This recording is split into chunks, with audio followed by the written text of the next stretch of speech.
कुछ छोटा, कुछ बड़ा, कुछ हल्का, कुछ गहरा, सीधा सवाल के सीधा जवाब। छुपल राज के खुली पिटारा, जनता के अब यह बनारा। रोजी रोटी के सवाल, विकास निर्माण, भ्रष्टाचार, अत्याचार, रूढ़िवादी और अंधविश्वास पर कड़ा प्रहार। हर क्षेत्र के व्यक्तित्व संगे के सीधा दंगल। कार्यक्रम आमने सामने।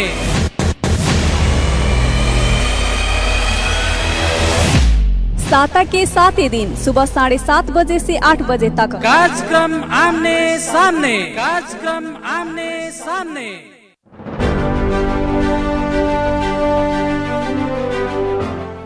नमस्कार और प्रणाम तमाम भोजपुरिया श्रोता लोग के रेडियो सानवी 96.4 मेगाहर्ट्ज पर प्रसारण होके वाला भोजपुरिया दंगल कार्यक्रम आमने सामने में अपने के स्वागत करता नहीं। हम कार्यक्रम प्रस्तुता मनोज पटेल और हमरा के प्रविधि मित्र से सहयोग कर रहा बानी अभी सत्येंद्र जी और श्रोता बिंद लोग हमनी के तमाम विषय पर चर्चा परिचर्चा कर रहा बानी, चाहे देश चाहे विदेश, चाहे हमनी के किसान के बात होके, चाहे विकास के बात होके, चाहे अत्याचार भ्रष्टाचार रूढ़िवादी हिंसा, महिला के बात होके, मर्दाना के बात होके, सब बात पर हमनी कड़ा रूप में प्रस्तुत होते आ रहा बानी।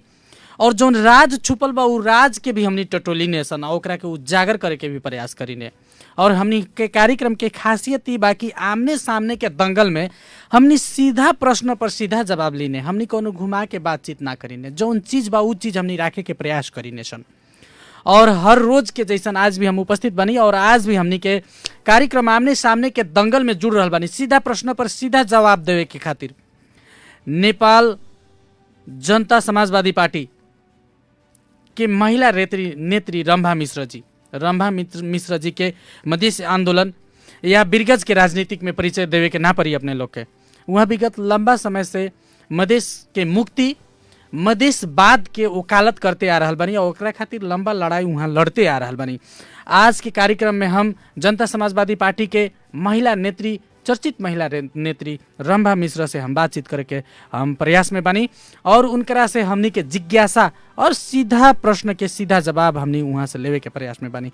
सबसे कार्यक्रम में हम सबसे पहले रंभा जी के हम स्वागत करके चाहें। रंभा जी, हमनी के कार्यक्रम में अपने के स्वागत बा। जी धन्यवाद। रंभा जी बताइए, आज देश भर विश्व भर में चारों तरफ कोरोना के महामारी चल रहा बा। अभी भी कोरोना से नेपाल बचे नहीं खे सकल, अभी भी कोरोना के कहर बिरगज में भी कमी नहीं खे होके सकल। राजधानी तो पूरा कोरोना के गिरफ्त में आ गई बा। अपने के समय कैसे बीत रहा बा और जनता लोग के भी का कहे के चाहे कोरोना के संदर्भ में? जी विगत लगभग 7 महीना से हमनी कोरोना महामारी से बहुत आक्रांत बनी। चैत 11 गते से जो हमने के लॉकडाउन भइल वो लगभग 3 महीना रहल और 3 महीना के समय में बहुत ही कष्टप्रद समय रहे। हालांकि कोरोना के पेशेंट उतना हमने के देश में ना रहे, अभी शुरुआते रहे, लेकिन तभी भी जौन किस्म से लॉकडाउन भइल और लोग के बीच में एगो डर रहे, वो बहुत ही भयावह रहे। बीच में कुछ दिन खातिर खुलल, फिर से बंद भइल, दूसरो लॉकडाउन भइल, अब फिर से अभी कुछ लूज भइल बाटे। तो इमे अब जब से ही अब दूसरो लॉकडाउन भइल और उससे पहले से भी इतना तेजी से बढ़े के शुरू हो गए हमने के नेपाल में कि ओकर अभी तक अब हर एक दिन लगभग 2500 से लेके 4000 5000 कोरोना संक्रमित दिनानुदिन बढ़ते जा रहा बा और मरे वाला के संख्या भी उतना ही तेजी से बढ़ रहा बा। तो इमे कोरोना संबंधी कोनो इशू में सरकार एकरा कंट्रोल करे नहीं सकल, हमर बुझाव रहल बाटे। और इमे हमनी के भी जनता के भी कुछ न कुछ इमे दोष रहल बाटे। हमनी जितना सचेत रहे के चाहिए उतना सचेत होकत नहीं की। तो हमनी के कोरोना के भगावे खातिर, कोरोना से लड़े खातिर कुछ न कुछ हमनी के सचेत रहे के पड़ी, हर एक नागरिक के रहे के पड़ी।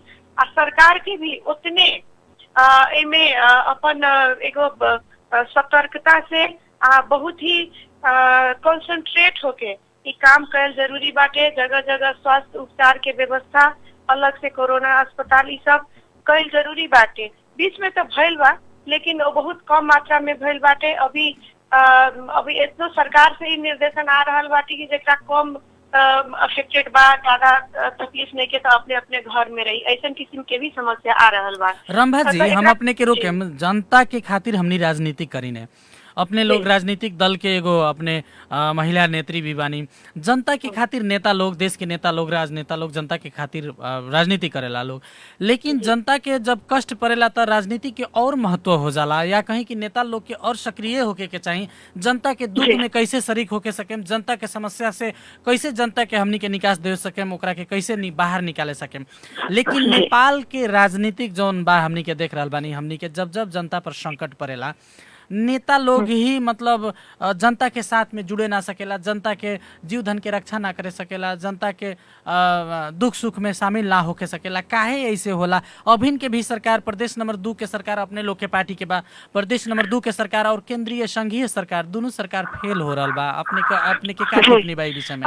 जहाँ तक संघीय सरकार के बात करें तो हमनी के जो प्रदेश नंबर 2 के अगर देखा तानी तो संघीय सरकार हमनी के प्रदेश खातिर ही शुरू से ही एगो निष्क्रिय भी कहला से हुई और एगो दुश्मन के रूप में, एगो प्रतिपक्षी के रूप में रहल बाटे।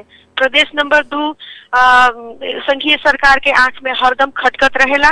ऐसे संघ से तो कोनो किस्म के यहाँ पर व्यवस्था कहीं, बात कहीं और जनता खातिर कुछ नहीं के होत। काहे तो हमनी एगो सौतेला हमनी के साथ हरदम से सौतेला व्यवहार हो रहल बाटे। काहे तो प्रदेश 2 में एक मधेसी समुदाय के बाहुल्यता रहल जगह मानल जाला।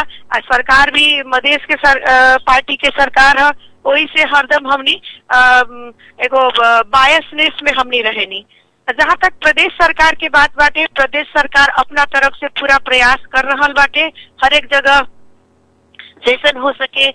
जैसे अब हमने के हॉस्पिटल के, कोरोना अस्पताल के निर्माण तो नहीं करे सकल, लेकिन वही अस्पताल के कोरोना अस्पताल में रूपांतरण करके कहीं से कर रहल बाटे। ओकरा बाद में बहुत व्यापक संख्या में जे एकर सुरक्षा के साधन होखेला, जैसे मास्क भइल, जैसे पीपी भइल और किस्म के सैनिटाइजर, सबके व्यवस्था जगह जगह पर, जैसे हमने के पोखरिया में हो गए, नारायणी अस्पताल में हो गए, और बहुत किस्म के और बहुत संघ संस्था के साथ में लेकर के और ई काम कर रहल बाटे। लेकिन उतना प्रभावी हमनियों के फील नहीं के हो सकत। का है कि तो केंद्र के एमे तनको सहयोग नहीं के। रंभा जी, अब जैसे कि हमने जब भी हमने के प्रदेश 2 के और खास करके मधेश केंद्रित जो दल बा, अब तो अपने लोग बहुत मधेश के बड़का बड़का पार्टी, अपने के पार्टी एकता होके जनता समाजवादी जसपा बन गई बा आप। लेकिन जब भी हमने के संघीय सरकार के हमने के मतलब दोस्त दिने, लेकिन हमने लगे जौन स्रोत साधन बा, हमने लगे जौन साधन सब बा, ओकरे के हमने परिचालन ना कर सके रहल बा अवस्था बानी। अभी भी हमने के मुख्यमंत्री के आजे वक्तव्य आयल बा एगो समाचार माध्यम में, हाथ गोड़ बांध के प्रदेश नंबर 2 के सरकार के संघीय सरकार रखले बा। तो का कर रहल बा अपने के नेता लोग? जब हाथ गोड़ बांध दियाइल बा, कुछ करे नहीं के देवे के चाह रहल लोग, तो जनता के बीच में आवे के पड़ल। ई तो ऐसा ना हो गई कि मतलब दाल भात खाता नहीं और रूसल भी बानी, कोहनाइल भी बानी, केहू आके जबरदस्ती मनावे के पड़ल। देखिए ऐसा बाटे कि अब कोनो भी आदमी अब वेट एंड वॉच की स्थिति में रहेला। आशा और विश्वास एगो बहुत बड़का चीज होकेला और जनता के बीच में आई बाटे। ऐसा बात नहीं कि जहाँ जहाँ भी हमनी के समय मिलता, जहाँ जहाँ भी कहे के मौका मिलता, वहाँ हमनी जनता के बीच में ही बानी। कुछ लोग हमनी के सरकार चलावे में लागल बानी, तो हमनी के स्थानीय नेता लोग जी जहाँ के बा वहाँ जनता के बीच में अपन पीर मार्का बराबर शेयर करत रहेला। काहे कि हमने जितना कर सकतानी उतना अपना हिसाब से, अपना समय, स्रोत, साधन से हर एक नेता हर एक जगह पर डटल बाटे। ऐसा बात नहीं के, और जहाँ से जोन चीज हो सकता हमनी करबे करम, भविष्य में भी करम, अभी भी कर रहल बानी। रंभा जी, हमरा कहे के मतलब ई बा कि गाड़ी लोग नेता लोग ले रहल बा, सरकार जी। के तलब भी खा रहल बा, संघीय कानून के भी लेके कसम भी खा रहल बा, एकरा के अपने के पार्टी कहेला हमनी के पूर्ण अधिकार नहीं के मिलल, हमनी संविधान के भी ना माने।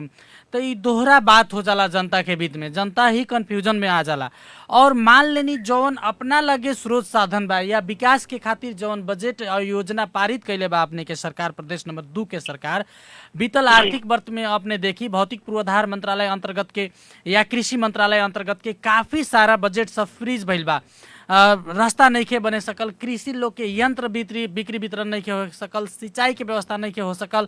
हमनी एगो कृषि प्रधान देश होके विकास के तरफ आगे बढ़ रहा बा प्रदेश नंबर 2 में, जब बजट फ्रीज हो तो विकास कैसे होई? ये कहे के चाहम जी हम ये कहे के चाहम कि ठीक बा, हमनी के सरकार त बाटे, मुख्यमंत्री जी बानी और मंत्री जी बानी, भौतिक योजना मंत्री बानी, लेकिन वो अंतर्गत में कार्य करे वाला कर्मचारी जे बा, जे सचिव बा, जे अति बा, से सब संघीय सरकार के बा। जी जी जौन भी शासन व्यवस्था बाटे,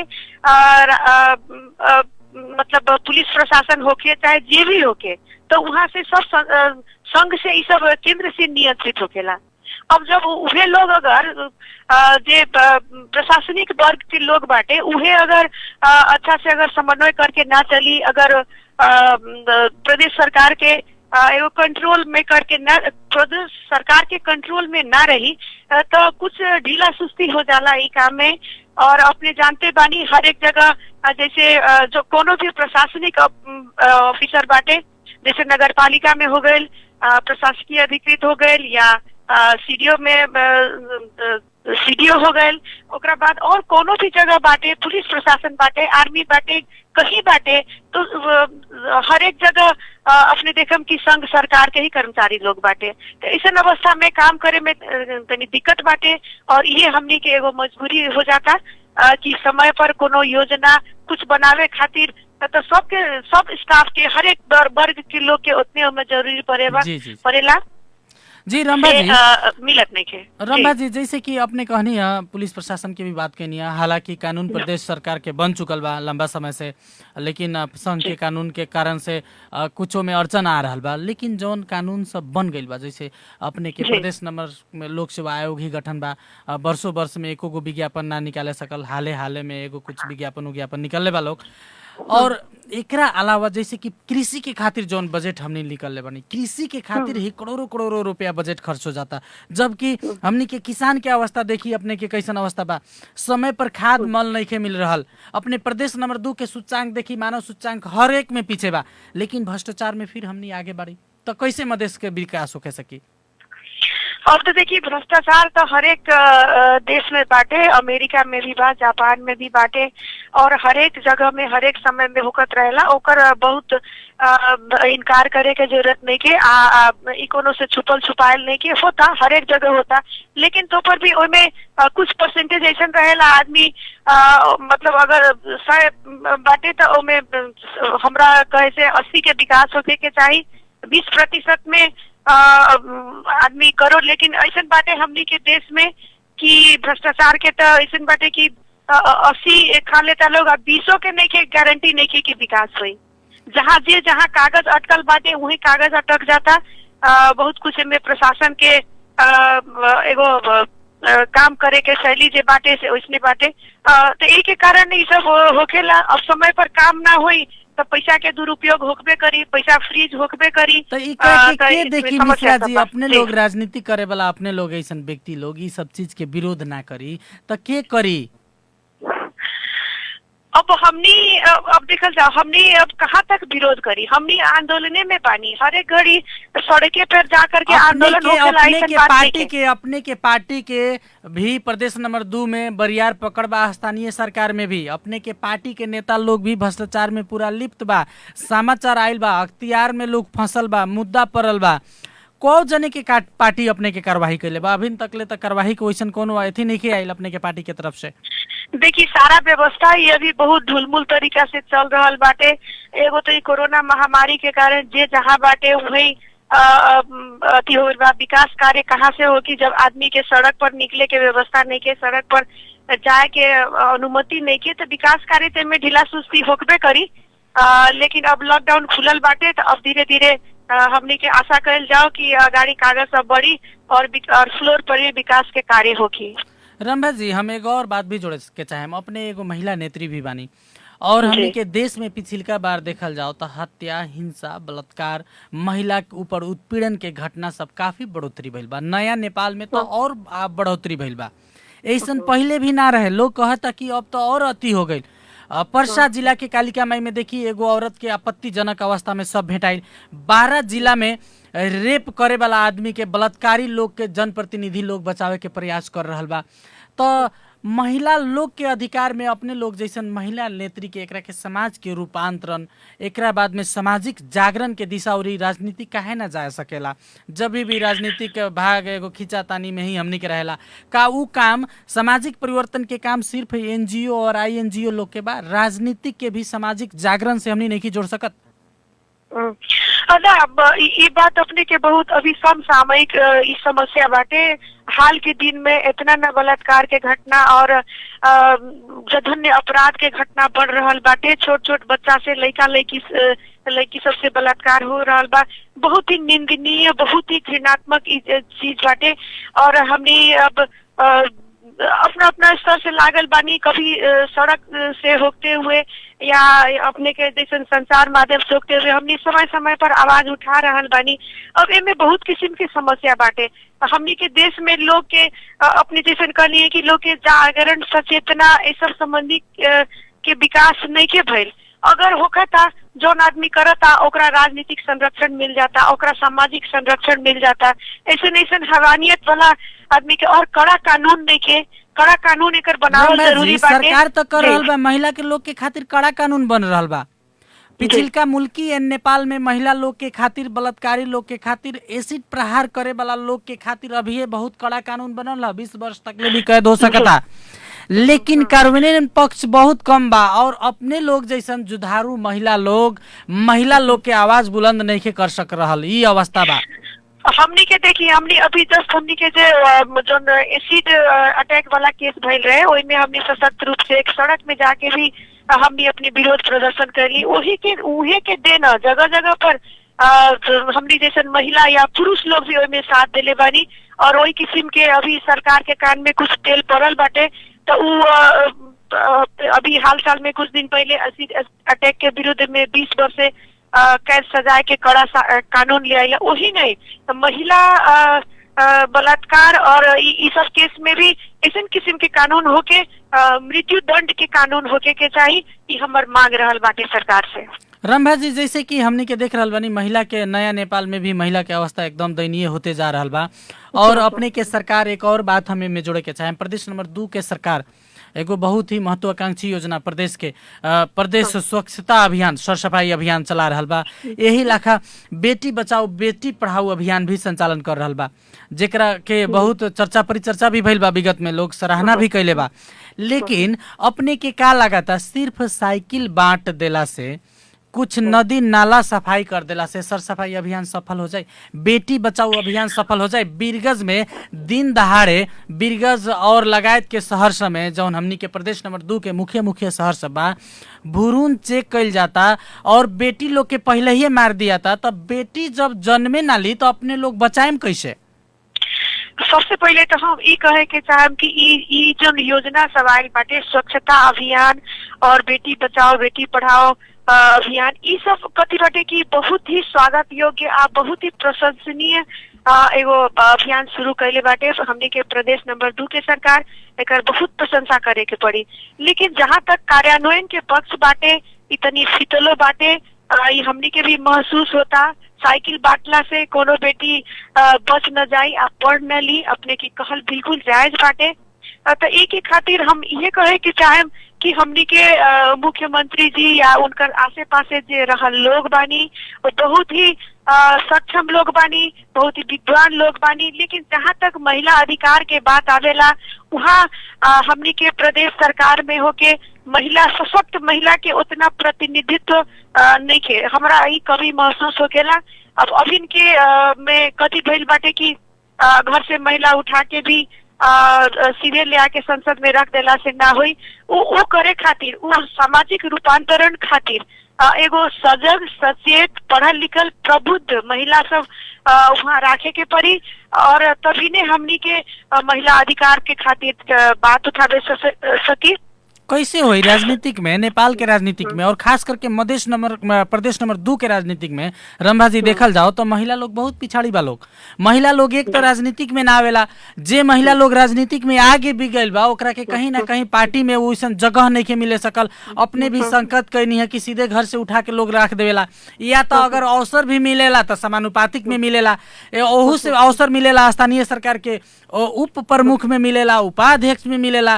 का अपने प्रदेश नंबर 2 के महिला लोग सक्षम नहीं थे कि प्रदेश नंबर 2 में कथी बाटे कि एक तो हमनी के पूरा समाज जे बाटे जे खास करके गांव के एरिया रिमोट वर्ग वहाँ तो पुरुष भी बढ़िया से मतलब साक्षर नहीं के साक्षरों बारन तक पढ़ल लिखल वही तरीका से होके के चाहिए। अब महिला के तो बिल्कुल मतलब वैसन किस्म के उन्हीं के प्राथमिकता में नहीं के पड़ल कि महिला के भी लड़की के भी पढ़ावे के चाहिए। खास करके लड़की के हमने के घर के काम में लगावल जाला कि बाद में शादी करे के बाद तो घर के काम सीख ले रही है तो अच्छा से जाके वहाँ से घर बसे सकी। तो ऐसे किस्म की सोच बाटे अभी भी हमने के प्रदेश समाज में, ये प्रदेश सरकार के कोनो दोष ना है, ये सामाजिक दोष है। समाज में जब तक लोग सजग प्रति सचेत न होगी कि हमने के पूरा समाज के महिला सहित शिक्षित करे के बाटे तो एक इस किस्म के अति चलते रहे। और जहाँ तक प्रदेश सरकार के बात बाटे हमनी के 3 बरस पहले सरकार बनल बाटे तो वही किस्म से अपन अभियान से जैसे बेटी बचाओ बेटी पढ़ाओ या जो भी ये सब शुरू कैले बाटे ये अच्छा से अभी कार्यान्वयन होके नहीं के सकल। निकट भविष्य में हम आशा करतानी कि अच्छा महिला लोग जीत के वहाँ जाओ संसद में और प्रदेश में और स्थानीय में सब में। अब खाली जनप्रतिनिधि के दोष देला से ना हुई, ऐसे लोग के जनता भी तो वैसे लोग के चुनता जौन रंभा जी जब महिला के अधिकार महिला ना उठाई, हमार कहे के मतलब महिला के अधिकार महिला कैसे उठाई जब महिला नीति निर्माण लेवल में पहुंचबे ना करी, समानुपातिक से जाई, चाहे अपने कहनी है कि सीधे घर से उठा के लोग रख देवेला और स्थानीय सरकार में भी कहीं चुनाव भी लड़े के महिला लोग के मिला था महिला लोग के सिर्फ समानुपातिक के कोटा मिलेला, चाहे अपने के ऊपर प्रमुख के अथी मिली। तो का मतलब महिला के आवाज उठावे खातिर तो महिला लोग के भी राजनीतिक में आवे के पड़ल, नीति निर्माण लेवल में पहुंचे के पड़ल, राजनीति में आवे के पड़ल। लेकिन उस राजनीति में लावे वाला तो फिर समाज है ना, जनता है ना। जो जनता समाज चाहिए तो अच्छा महिला लोग आई, अच्छा पुरुष लोग आई, सब में तो पुरुष भी तो अच्छा चाहिए, महिला भी अच्छा चाहिए। महिला अधिकार के लिए खाली महिला लड़ी ऐसा कोनो अथी नहीं के। वो महिला जे अभी बलात्कृत बाटे या जे भी असक्षम महिला बाटे तो ओकर वो खाली महिला से संबंधित ना होकेला कि ओकरा खातिर खाली माइये आवाज उठाई, ओकर बहिने आवाज उठाई, ओकर पिता, ओकर भाई, ओकर दोस्त सब लोग आवाज उठा सकेला ना। जी जी तो जनता के जिम्मे बाटे, ये हम ना कहें कि खाली महिला के जिम्मे बाटे, ये तो हर पुरुष के हर महिला के समाज के जिम्मे बाटे कि कैसन जनप्रतिनिधि वो चुन के लावता। अगर मासू दारू में कोई बिकाए वाला हो कि अगर ऐसे किस्म की अगर भावना हो कि चाहे जात में, समुदाय में, पहाड़ी मधेसी में, ब्राह्मण राजपूत में, फलाना में, यादव में, इस सब में अगर आदमी उलझ के रह जाये तो इसलिए आदमी जाये तो बिल्कुल बिल्कुल। रंभा जी हमनी के कार्यक्रम के अंत के ओर आ गए बनी। अंत में संक्षिप्त रूप में आधा मिनट में अपने हमनी के खास करके प्रदेश नंबर 2 के महिला लोग के खातिर कुछ कहीं, महिला लोग के रूपांतरण, महिला लोग के परिवर्तन के खातिर और महिला लोग के विकास उत्पीड़न से मुक्ति के खातिर क्या करे के पड़ी महिला लोग के, प्रदेश नंबर 2 के महिला लोग के हम महिला लोग से ये कहे के चाहम कि जब भी हम महिला लोग के देखे नहीं, हम गांव तरफ जाए नहीं, हमरा बहुत तकलीफ लागेला उनका सबके स्थिति अवस्था देख के। महिला भी वही माँ बाप के संतान, उनका भी पढ़े लिखे के अधिकार, एगो इंटेलेक्चुअल बने के अधिकार, एगो सामाजिक इज्जत प्रतिष्ठा के अधिकार उतने बाटे। लेकिन हमनी के समाज जे बाटे ऐसे बहुत महिला के खींचो मीचो में रख लेबा। इसे महिला के अपने से आगे आवे के पड़ी। और में हम प्रदेश सरकार से या संघ सरकार से, स्थानीय सरकार से यह निवेदन करम कि हर एक महिला के भी अगाड़ी आवे के अवसर होको। में जब तक महिला अगर अगाड़ी ना आई, महिला के विकास ना हुई तो देश के विकास अधूरा रही, आधा विकास हुई 50%। जी रंभा जी बहुत बहुत हमनी के छलफल में सहभागी भइनी, एकरा खातिर अपने के बहुत बहुत धन्यवाद हम देम और अगला कार्यक्रम में भी हम आशा रखें कि अपने हमनी संगे जुड़ी। जी अपने अब हमार बात रखे के मौका देनी अब मैं अपने के रेडियो के मार्फत हमार बात सब लोग में जाओ हमार तनी जो बात कहनी है लोग से निवेदन करनी बात पूरा होको अपने के धन्यवाद। और बहुत बहुत धन्यवाद रंभा जी। और हमनी के तमाम भोजपुरिया श्रोता लोग जवन अभी हमनी के रेडियो सानवी 96.4 मेगाहर्ट्ज पर हमनी संगे ये आमने सामने के दंगल में जुड़ रहल बानी तमाम श्रोता लोग के हम बहुत बहुत धन्यवाद देम। और खास धन्यवाद सत्येंद्र जी के। और अपने के कोनो भी सलाह सुझाव राय सलाह बा ओरहन खूबसन बा तो हमनी के एकदम निर्धक होके हमनी के स्टूडियो के फोन में टिपाई सत्येंद्र जी हमनी के टिप ली हैं। और अगला कार्यक्रम में भी हम अपने से भेंट घाट करें और ऐसे ने बहस लेके हम उपस्थित होके आज के खातिर हमें विदा दी। नमस्कार प्रणाम।